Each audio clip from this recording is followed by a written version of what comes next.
Bab 1584. Paula menemani Tracy hingga ia tertidur. Setelah itu, ia baru dapat menghela napas lega. Naomi, kamu juga cepatlah istirahat. Aku akan menjaga rumah, desak Paula. Iya, Naomi menganggukkan kepala. Kamu temani Nona Tracy. Akhir-akhir ini dia sering bermimpi buruk. Jika ada sesuatu, bangunkan kami. Aku mengerti. Pergilah. Paula mendorong Naomi keluar kamar. Jika kamu pingsan karena tidak tidur, siapa yang akan berganti shift denganku? Ujung mulut Naomi terangkat. Ia menyunggingkan senyum yang tidak enak dilihat, lalu berjalan masuk ke kamar dengan terhuyung-huyung. Paula memerintahkan pelayan untuk menyiapkan sedikit makanan agar saat mereka bangun, mereka dapat bersantai. Ia juga menyuruh orang untuk menemani Carla dan ketiga anak itu. Terakhir ia memberikan instruksi kepada pengawal-pengawal wanita di luar untuk berjaga dengan ketat. Jangan biarkan seorang pun masuk. Setelah memastikan semuanya beres, ia baru masuk ke dalam kamar menemani Tracy. Saat ini Tracy sudah masuk ke alam bawah sadarnya. 2 hari 2 malam ia tidak tidur. Ia juga hampir tidak makan apapun. Ditambah lagi, ia terus berada dalam kondisi tegang. Suasana hatinya naik turun. Sebatang besi sekalipun tidak akan kuat menahan ini. Paula menyelimuti Tracy. Ia duduk menyender ke sofa sambil memandangi Tracy. Tatapan matanya penuh dengan kesedihan. Pada saat yang sama, ia juga berpikir di dalam hati. Bajingan-bajingan ini memanfaatkan waktu untuk mengusik Tracy saat suaminya sedang celaka. Tunggu sampai Tuan kembali. Mereka semua akan mati. Saat Paula sedang memikirkan hal ini, ponselnya bergetar. Hartono mengirimkan pesan padanya. Sekarang di semua berita internasional mengabarkan bahwa dunia bisnis negara Emron sudah berubah. Tidak hanya Tuan El yang legendaris itu belum mati, tapi ia juga kembali dengan penuh kemenangan dan mulai melawan secara resmi. Paula sangat bersemangat membaca berita ini. Asalkan Tuan telah kembali, siapapun tidak akan berani mengusik Tracy. Pada saat bersamaan, di dalam mobil limousin Rolls-Royce, Billy membaca berita itu melalui ponselnya, bertanya ke Samuel yang ada di hadapannya dengan tatapan mata cemas. Apa berita ini benar? Apa El benar-benar akan kembali? Mungkin saja benar. Namun sekarang ini hanya petunjuk kecil. Jika ia benar-benar kembali, ia juga butuh waktu. Di dalam rentan waktu ini, ia hanya akan sibuk mengurus urusannya sendiri. Mana ada waktu untuk mempedulikan kekacauan di keluarga Wollens sekarang? Samuel sangat tenang. Ia sama sekali tidak khawatir. Lalu setelah ia selesai dengan kesibukannya, apa ia akan mempedulikannya? Billy bertanya dengan terburu-buru. Pada saat itu, kamu sudah menjadi Presdir Daniel. Kamu sudah menduduki semua aset keluarga Wollens. Sedangkan dia baru saja kembali. Sayapnya belum matang. Apa yang akan ia gunakan untuk melawanmu? Terlebih lagi, di saat itu kamu seharusnya sudah cerai dengan adiknya. Ada hak apa dia mencampuri urusan keluarga Wollens? Samuel menunjukkan raut wajah seorang pemenang. Secara teori memang begitu. Tapi kamu salah menangkap anak Lorenzo kali ini. Apa kelak dia akan balas dendam? Billy masih sedikit khawatir. Bukannya sudah dilepas? Samuel menyangkal. Aku dengar Tracy sudah membawa ketiga anak itu pulang. Ada salah satu anak yang terluka. Billy memelototinya tidak senang. Menurutku, Lorenzo tidak akan melepaskannya begitu saja. Anak itu hanya terluka ringan. Tidak ada yang perlu dilebih-lebihkan. Samuel tertawa dingin. Selain itu, memangnya kenapa jika dia meminta pertanggungjawaban? Tunggu hingga kita mencaplok aset keluarga Wollens. Apakah kita masih akan takut padanya? Tapi, sudahlah. Samuel memotong perkataan Billy dan berkata, anak muda, kita memang harus membayar lebih untuk menjadi orang kaya.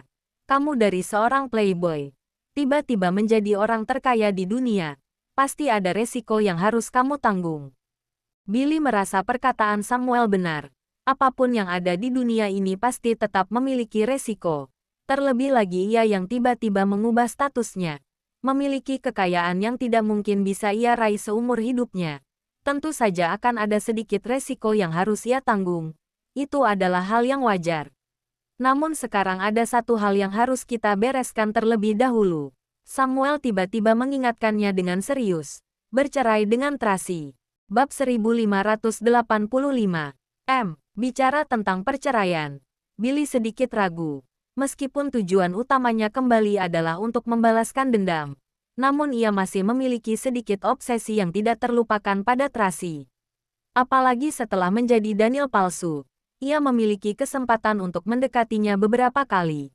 Namun pada akhirnya ia melewatkan kesempatan itu.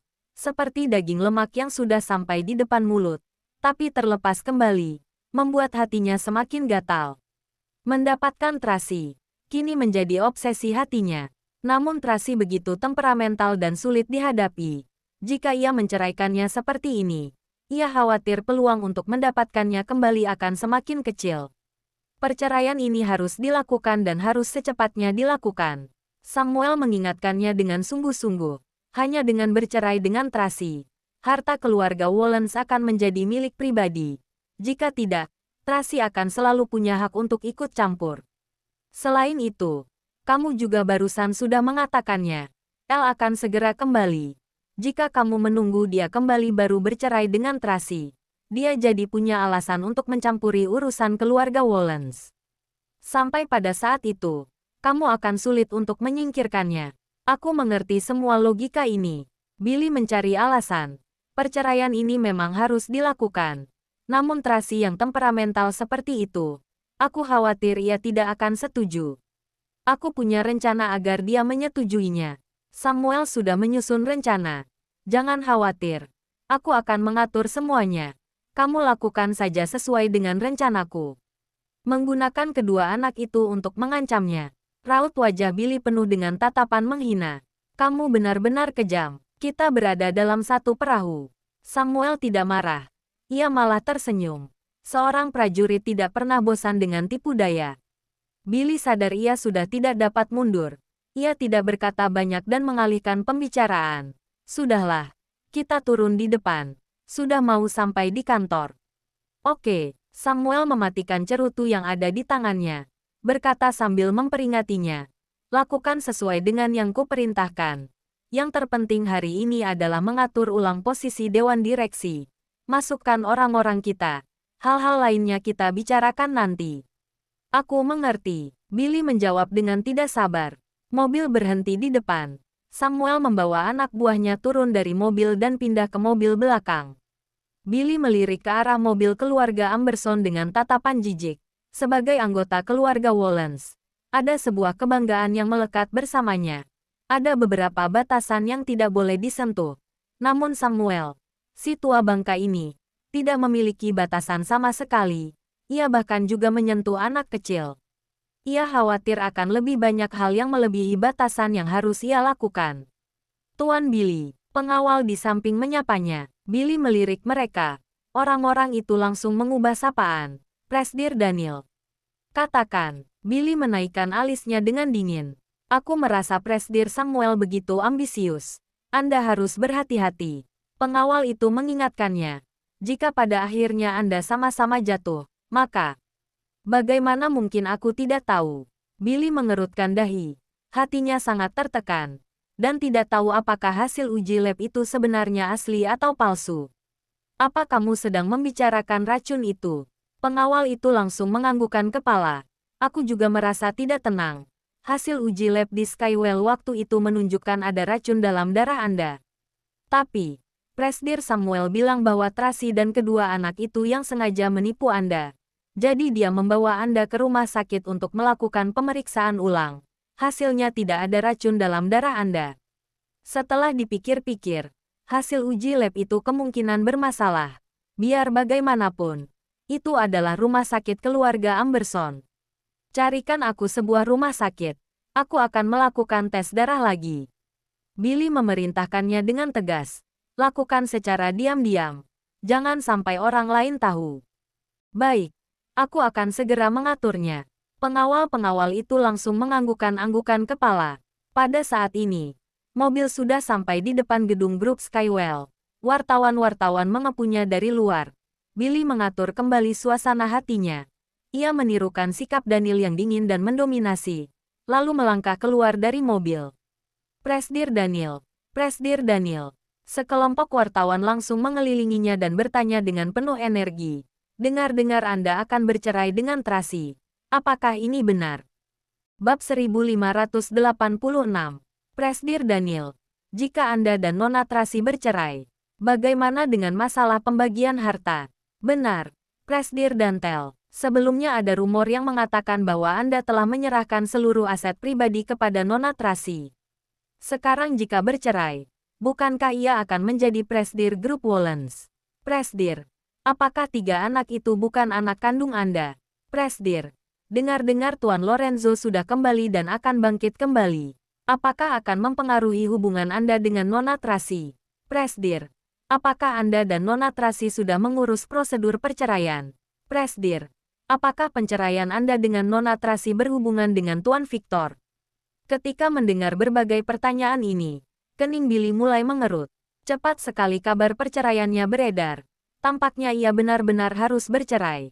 Samuel benar-benar penuh perhitungan. Ia memperlakukan dirinya sebagai boneka wayang. Benar-benar berada di dalam kendali tangannya. Billy mengabaikan para reporter ini. Berjalan masuk ke dalam gedung dengan kening berkerut. Para reporter itu masih ingin mengejar. Namun ada satpam yang maju menghalangi mereka. Ketika Billy masuk ke dalam lift, Winnie hendak melaporkan jadwal hari ini. Kebetulan sekali ponsel Billy berdering. Ia menjawab dengan suara rendah, "Halo. Aku sudah mengatur seorang sekretaris untukmu. Nanti ia akan pindah ke Skywell. Kamu aturlah." Samuel bicara dengan nada perintah. "Ya, baiklah." Billy tidak punya kekuasaan untuk menolak. Sekarang seluruh hidupnya berada dalam kendali Samuel. Jika orang itu ingin ia hidup, maka ia akan hidup. Jika orang itu ingin ia mati, maka ia akan mati. Ia sama sekali tidak punya ruang untuk menolak. Tetapi dia tidak akan membiarkan orang tua ini bertindak semena-mena lebih lama. Setelah ia mendapatkan aset grup Wollens, ia baru memikirkan cara untuk menyingkirkannya. Masalah perceraian ditunda dulu. Setelah urusanku di sini selesai, kamu baru pergi urus prosedur perceraian. Samuel berpesan padanya lagi. Sudahlah. Lanjutkan kesibukanmu. Setelah itu, ia mematikan telepon. Billy merasa kesal. Kemarin dikirimkan pengawal. Sekarang dikirimkan sekretaris. Bukankah semua ini dilakukan agar ia dapat memantau dirinya? Sayangnya dirinya masih menurutinya dengan baik. Presdir Daniel, Anda sungguh akan bercerai dengan Nona Tracy? Winnie memberanikan diri bertanya. Hubungan kalian begitu baik. Kenapa? Ini bukan hal yang bisa kamu bicarakan. Billy meliriknya dengan dingin. Winnie menundukkan kepala dan tak berani bicara lagi. Hanya saja, begitu ia kembali ke ruangannya, ia lekas mengirim pesan kepada Tracy, menjelaskan keadaan sekarang. Di villa sisi utara, Tracy terbangun dari mimpi buruk. Ia lekas bangun, mandi dan mengganti baju. Ia hendak keluar mencari Carlos dan Charles. Paula membujuknya dari samping. Nona Tracy, Anda jangan panik. Sekarang Kak Jeff masih belum ada kabar. Bagaimana jika Anda tidur lagi sebentar? Nanti kita baru pergi setelah mendapatkan kabarnya. Kita tidak bisa hanya duduk menunggu dan berharap pada Jeff. Aku sendiri juga harus mencari cara. Barusan Tracy bermimpi kedua anaknya disiksa. Hatinya tercabik-cabik. Ia benar-benar sudah tidak sanggup duduk menunggu lagi. Tapi, sekarang Anda, Paula baru hendak bicara. Ponsel Tracy berdering. Tracy lekas menjawab panggilan itu. Halo, Direktur Tony. Tracy, kamu sungguh akan bercerai dengan Presdir Daniel. Cerai. Tracy mengernyitkan kening. Apa yang terjadi? Di internet penuh dengan kabar perceraian. Coba kamu lihat berita. Direktur Tony mengingatkan. Sekarang karyawan perusahaan sedang dipindahkan dalam skala besar. Ada banyak orang baru yang ditempatkan. Jika begini terus, Grup Wollens benar-benar bisa jatuh ke tangan orang lain. Cepat pikirkan cara. Baik, aku lihat dulu. Tracy berbicara sambil mengernyitkan kening. Aku akan segera memikirkan cara. Nanti aku hubungi Direktur Tony dan Paman Sanjaya lagi. Kurasa ia pun sedang diawasi orang. Teleponnya tak bisa tersambung. Sekarang juga tidak ada yang bisa kulakukan. Kurasa. Coba kamu hubungi Tuan Lorenzo. Minta bantuannya. Direktur Tony sudah tidak berdaya lagi, sehingga ia meminta permintaan tak pantas ini.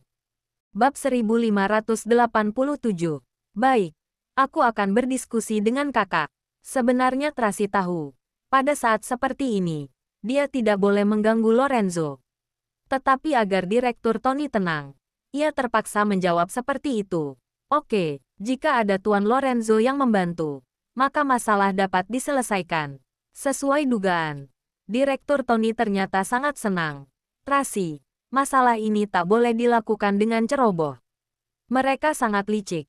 Sudah mulai mengatur keseluruhan. Kita harus bergerak lebih cepat sedikit. Tenang saja, Tracy menenangkannya. Lalu menutup telepon. Ketika memeriksa pesan yang dikirimkan Winnie, ternyata benar saja. Seluruh dunia penuh dengan berita perceraian dirinya dan Daniel. Ada juga berita yang mengatakan Daniel telah melakukan tes DNA. Membuktikan bahwa anak-anak itu bukan anak kandungnya. Jadi ia bertekad bercerai dari Tracy. Namun Tracy menolak untuk cerai. Ada juga yang mengatakan bahwa tujuan Tracy hanyalah harta. Makanya ia terus mengikat Daniel. Berita ini dikabarkan begitu lugas ditambahkan ekspresi dingin dan jijik Daniel. Menunjukkan bahwa ia sekarang ingin cepat-cepat lepas dari Tracy. Tracy mengernyitkan kening. Samuel ini memang cerdas. Setiap langkah dari rencananya diperhitungkan dengan tepat. Serangan demi serangan sama sekali tak memberi ruang napas bagi orang lain. Awalnya, memaksanya pergi dulu, lalu lekas mengganti personel grup Wallens. Sekarang memaksanya cerai dengan Daniel. Langkah selanjutnya mungkin akan meminta Daniel menikah dengan Friska. Lalu Samuel akan mendapatkan aset grup Wallens. Mereka ini benar-benar tak tahu malu. Ketika Paula mendengar kabar perceraian, ia berkata dengan marah, "Kita tidak akan melakukan cerai. Lihat apa yang dilakukannya nanti." Jika sungguh cerai, maka tentu saja ia akan bercerai dengan Daniel yang asli. Kedepannya ia jadi tidak punya hak untuk ikut campur dalam masalah keluarga Wallens. Sekarang keputusan cerai tidak berada di tanganku. Tracy mengernyitkan kening. Kenapa? Paula baru saja bertanya. Ponsel Tracy menerima sebuah pesan. Ia membuka pesan itu dan melihat video Carlos dan Charles yang sedang diculik. Kedua mata ditutup. Mereka saling memunggungi dan diikat bersama. Sekitar mereka gelap gulita. Sorotan menyinari wajah mereka agar mereka panik dan tak berdaya. Carlos, Charles, Tracy langsung panik ketika melihat video itu. Ia ingin menelepon balik nomor yang mengirimkan pesan itu. Tetapi itu adalah nomor khusus. Tak bisa dihubungi. Di saat ini, ada orang yang mulai menyiram air kepada mereka. Tubuh dua anak yang kecil ini gemetaran setelah disiram. Mereka menangis sambil berteriak ketakutan. Papi, Mami, Carlos, Charles. Hati Tracy seperti akan remuk. Tangan yang memegang ponselnya sedang gemetar. Siapa yang mengirimnya? Paula panik. Apa yang mereka inginkan? Baru saja ditanya. Sebuah telepon tak dikenal masuk. Halo, Tracy menjawab dengan buru-buru. Sudah lihat anakmu. Suara di telepon itu menggunakan pengubah suara. Sama sekali tak bisa dikenali. Dasar brengsek. Tracy menggertakkan gigi meraung. Jika berani, hadapi aku. Jangan sentuh anakku. Tenang saja. Kami tidak akan menyakiti anak kecil. Suara itu tertawa dingin. Selama kamu bisa bekerja sama, anak-anak akan segera kembali. Apa yang kamu inginkan? Tracy memaksakan diri untuk tenang. Ia tahu, pihak lawan akan mulai menawarkan syarat. Mudah sekali. Cerai dengan Daniel. Orang di seberang telepon mengatakan, besok, segera urus prosedur perceraian. Setelah mengurus prosedurnya, apakah anakku akan dilepaskan? Tracy tahu masalahnya tak sesederhana itu. Tentu saja tidak. Ternyata pihak lawan masih punya syarat lain. Kami hanya ingin kamu melakukan 3 hal. Bercerai adalah hal pertama. Setelah kamu melakukannya, aku baru akan memberitahumu hal kedua. Kamu, pikirkanlah sendiri. Suara itu disertai ancaman dingin. Jika besok kalian tak bercerai, maka kamu akan menerima hadiah dari anakmu sendiri. Bab 1588. Apa yang ingin kamu lakukan? Tracy meraung marah. Tetapi pihak lawan sama sekali tak menghiraukannya. Ia langsung menutup telepon. Halo, halo, Tracy berseru 2 kali. Sayangnya telepon itu sudah mati. Tracy benar-benar marah, hingga ingin mematahkan ponselnya. Paula yang berada di samping juga marah. Sialan. Jika aku menangkapnya, aku pasti akan membunuhnya. Di saat ini, Tracy benar-benar mau runtuh. Tetapi ia sedang berusaha menenangkan dirinya. Ia harus tenang. Ia lekas menyimpan video itu dan menyimpan nomor telepon yang mengirim video itu. Lalu, ia mengirimkannya pada Direktur Tony, memintanya melacak lokasinya. Kemudian dia memberikan video itu kepada Jeff, agar dia dapat menyelidikinya dan mencari petunjuk berguna dalam video itu. Direktur Tony dan Jeff sangat marah ketika melihat video itu. Mereka mengumpat para penculik anak itu tidak berhati nurani dan gila. Bahkan anak saja tak mereka lepaskan. Malahan Tracy yang menenangkan mereka. Sekarang bukan saatnya mengumpat. Cari mereka dulu. Harus segera menemukan petunjuk dari mereka. Tracy, jika hanya mengandalkan video saja, takutnya sulit melacak mereka. Tapi aku punya cara. Direktur Tony dengan cepat menenangkan dirinya dan menyarankan. Pasang perangkat pelacak dalam ponselmu. Jika orang itu menelepon lagi, kamu ulur waktu. Dengan begitu aku dapat menemukan lokasi keberadaannya. Tapi, ini juga beresiko. Jika kamu menelepon orang lain, aku juga dapat mengetahuinya. Tidak masalah. Aku percaya pada Direktur Tony. Tracy sudah tidak punya banyak pertimbangan lagi. Asalkan dapat menemukan anak dengan segala cara, segera pasang perangkat pelacak di ponselku. Aku akan segera ke sana. Terima kasih. Setelah telepon ditutup, Tracy menelepon Jeff. Jeff sudah mengamati video itu dan berkata dengan sungguh-sungguh. Dalam video itu gelap gulita. Hanya ada sinar di wajah kedua anak. Sama sekali tidak bisa menemukan petunjuk apapun dalam waktu singkat. Aku membutuhkan waktu untuk menyelidikinya. Harus cepat. Tracy sangat panik. Semakin lama anak-anak berada di tangan mereka, anak-anak akan semakin berada dalam bahaya. Selain itu, orang itu hanya memberiku waktu 1 hari. Jika besok kita masih belum menemukan anak-anak, aku sungguh harus bercerai dengan Daniel.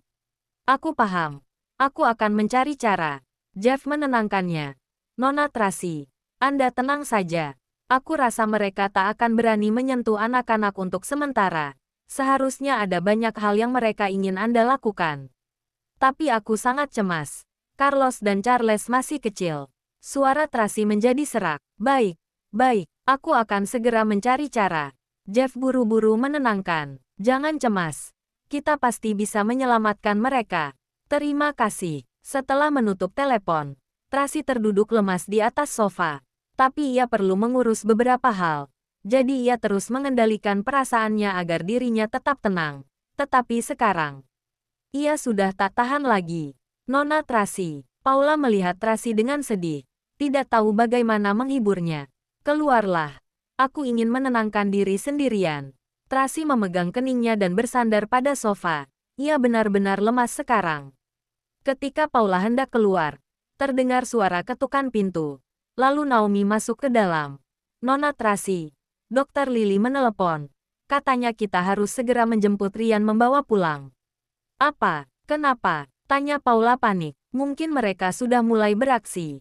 Naomi berkata dengan cemas. Sekarang rencana mereka takutnya akan dihancurkan oleh Ryan jika ia sadarkan diri.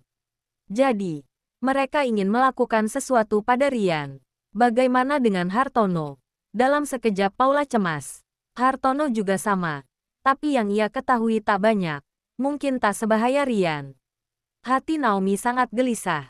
Nona Tracy, bagaimana ini? Naomi ikut aku ke rumah sakit. Tracy lekas bergerak. Paula, kamu pergi jemput Amanda dan Dixon. Jangan lupa like, comment, and subscribe ya. Terima kasih. Tunggu terus kelanjutannya.